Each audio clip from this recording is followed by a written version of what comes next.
در بخش سوختی اتفاقی کسبه کنفرانسی کمیته اتفاقی کسبه کارمندان صنعت، رشد محلی، خودجگی منزلی و کمونالی، گازی و خدمترسانی ولایت سوخت برگزار گشت. این کنفرانس در partاvi ملوقاتی اساسگذاری صلح و وحدت ملی، پشوی ملت، پرزیدنت جمهوری تاجیکستان محترم امالی رحمان با راهبران و فعالان فدراسیون اتفاقهای کسبه مستقل جمهوری برگزار شد. سرآغاز حسابات رئیس کمیته صحوی اید به فعالیت کاری کمیته اتفاقی کسبه کارمندان صنعت، رشد محلی، خودجگی منزلی و کمونالی، گازی و خدمترسانی ولایت سوخت از دوره ماه نوامبر سال 2012 تا ماه نوامبر سال جاری ارائه گردید. تاکید شد که فعالیت اتفاقهای کسبه در کارخانه و اداره‌های خرد و بزرگ چون نهادی که حقوق صنف کارگر را حمایت می‌کند برآمده شده است. در ملاقات سروری دولت با اعضایان فعال کمیته اتفاقی کسبه دستور سپارش‌ها و هدایت‌های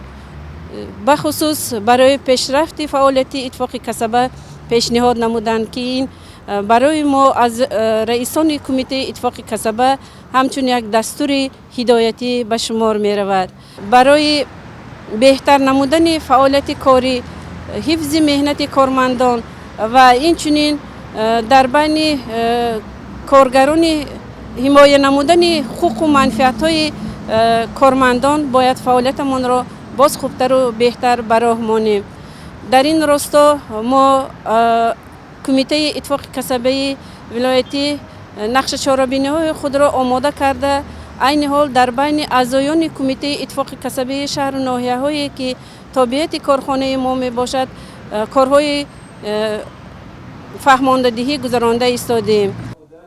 در جریان کنفرانس همچنین ذکر کرده شد که در برخی از کارخانه و شرکت‌ها حالت‌های سری وقت پرداخت نکردن مزد مهنتی کارمندان، رعایت نکردن حقوق‌های کارگر از جانب کارفرما، نبودن تشکیلات‌های ابتدایی و دیگر مسائل‌ها به نظر می‌رسد که کمیته مرکزی را می‌باید در این سمت چاره‌اندیشی نماید. باعث ذکر است که در ملاقات با راهبران و فعالان فدراسیون اتفاقهای کسبه مستقل جمهوری تاجیکستان، پشوی ملت امالی رحمان تاکید نمودند که اتفاقهای کسبه را ضرور است که در فعالیت همروزه‌شان نظارت جمعیتی را جهت رعایت حقوق‌های مهنتی، اجتماعی و اقتصادی، چاره‌بینی‌های حفظ مهنت و رعایت قاعده‌های سانیتری و گیگینی در کارخانه و مؤسسه‌ها صرف نظر از شکل مالکیت عملی نمایند.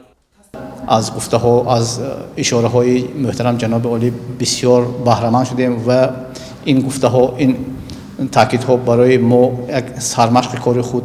دانسته همیشگی برای حمایت حقوق منفعت‌های صنفی کارگر مهنتکشان جمهوری تاجیکستان همیشگی کوشش به خرج می‌دهیم. در کنفرانس 13 کمیته اتفاقی کسبه کارمندان صنعت، رشد محلی و خودجگی منزلی کمونالی یکی از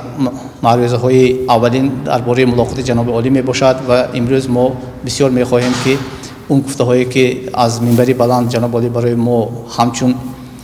غمخوار صنفی مهنتکشان کارگران گفته گذاشتند همه آنها را در عمل تطبیق کرده باشیم. ضمن کنفرانس کمیته اتفاقی کسبه کارمندان صنعت، رشد محلی، خودجگی منزلی و کمونالی، گازی و خدمترسانی ولایت سوخت رجب علی مرادزاده رئیس کمیته جمهوری سخنرانی نموده بهتر نمودن کاربری و اجرای سریوقتی مسئولیتی به دوش داشته کمیته را تاکید نمود. باعث ذکر است که حفظ اجتماعی اهالی همیشه در مرکز توجه حکومت جمهوری تاجیکستان قرار داشته، از ابتدای صبح استقلالی در کشور اصلاحات اقتصادی و ساختاری عملی گردیده، اساسهای معیاری حقوقی حفظ اجتماعی مردم مملکت تدریجا تکمیل داده شده است. در این روند برای تأمین رعایت حقوق‌های مهنتی و حمایت منفعت‌های مهنتکشان، نقش اتفاقهای کسبه و تشکیلات‌های ابتدایی آن خیلی مهم است.